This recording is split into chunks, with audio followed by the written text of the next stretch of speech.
Hello, Lori Michelle Moshiach with lesson 3 on God's creation, the first parents. I posted 2 previous lessons. The first one, Bereshit, the second one, Adam, the first man, and I'll provide links to those lessons in this post. But in short, God had a master plan many, many years before we ever came along. And 2,000 years prior to humanity being created, he created his Shekinah, the divine essence of godliness in this world, and the future mother of all of his children. And I posted yesterday mind-bending information that Hashem told me that he was Adam. You don't have to believe me. Put your need to be right on a shelf. I implore you. My lesson, my stories, all this information in this book, in Mr. Peabody and Sherman, and strewn throughout this book, are his explanations. They're not mine. And they were meant to be revealed now in the end of days to bring us together so that we understand who Hashem, the King of the universe, truly is.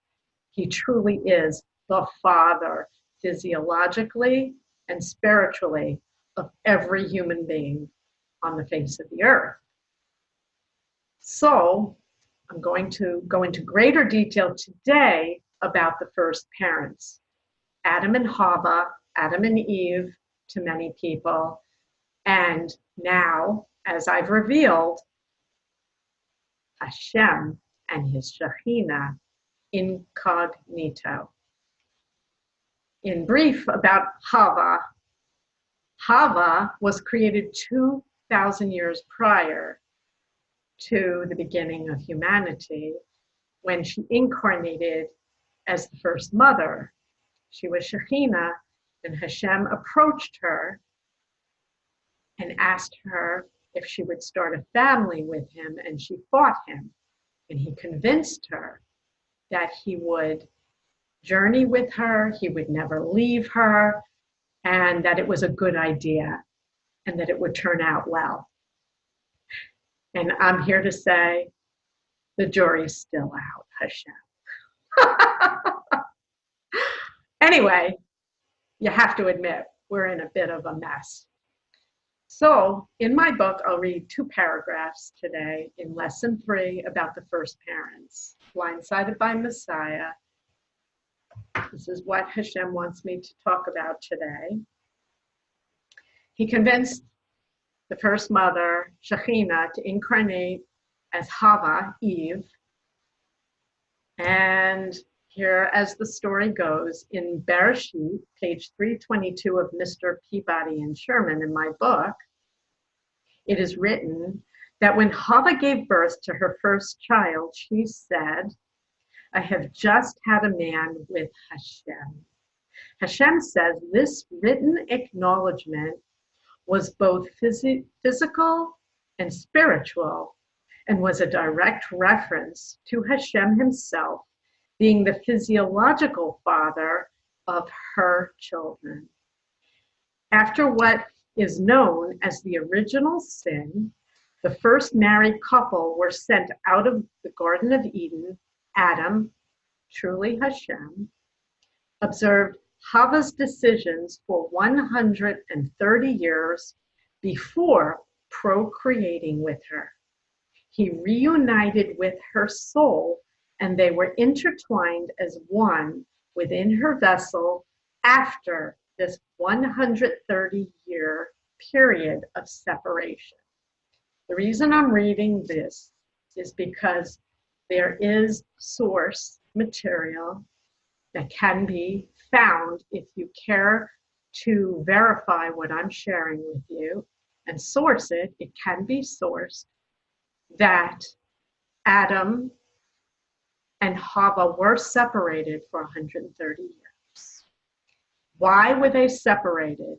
Why was there this whole story about an original sin when Hashem now tells me that it was all pre-planned by him.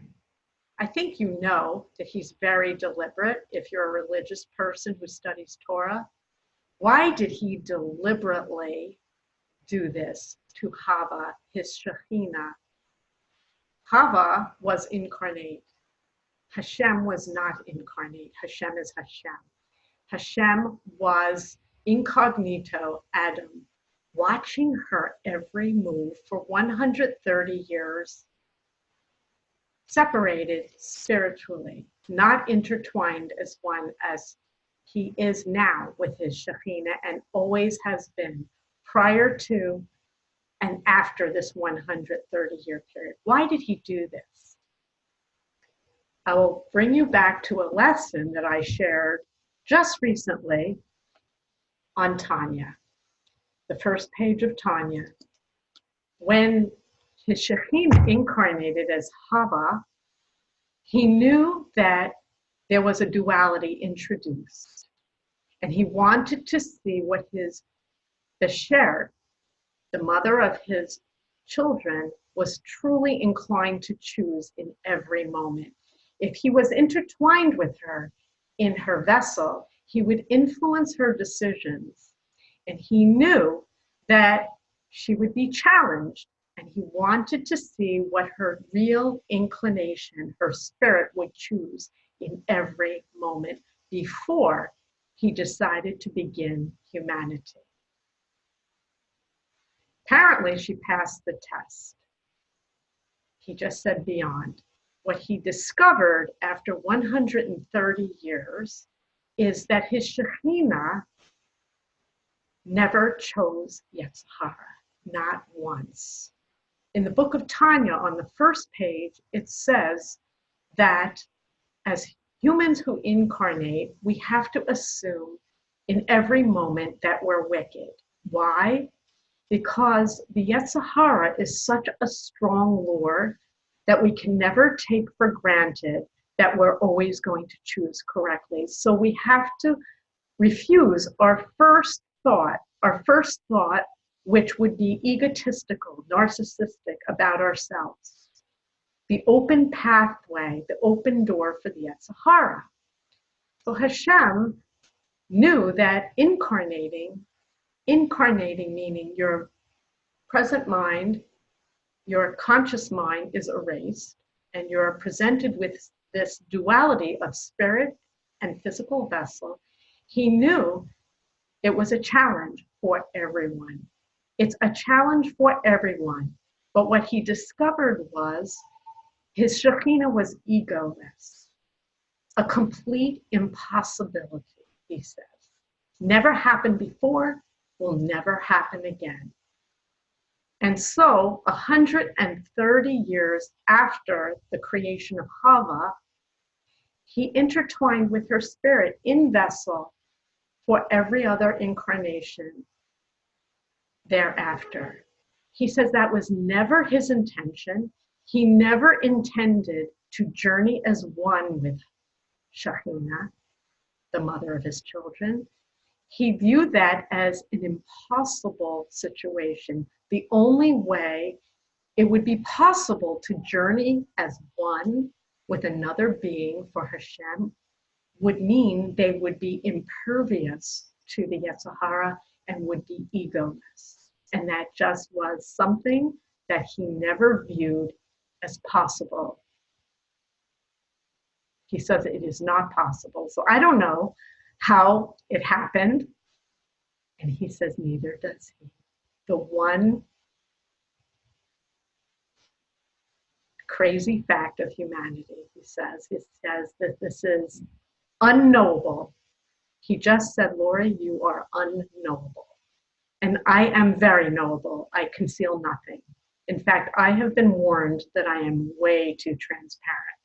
But continuing on, I don't want this to be about me, but it is about the first parents.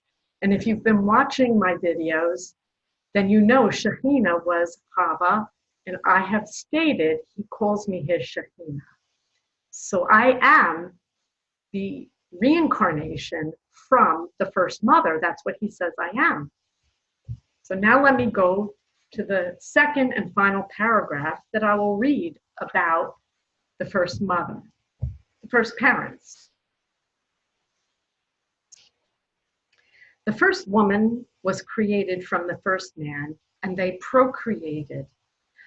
On and on the story of humanity went, and now we have a complete unmitigated mess. Behind this complete mess, you now know there was a divine plan.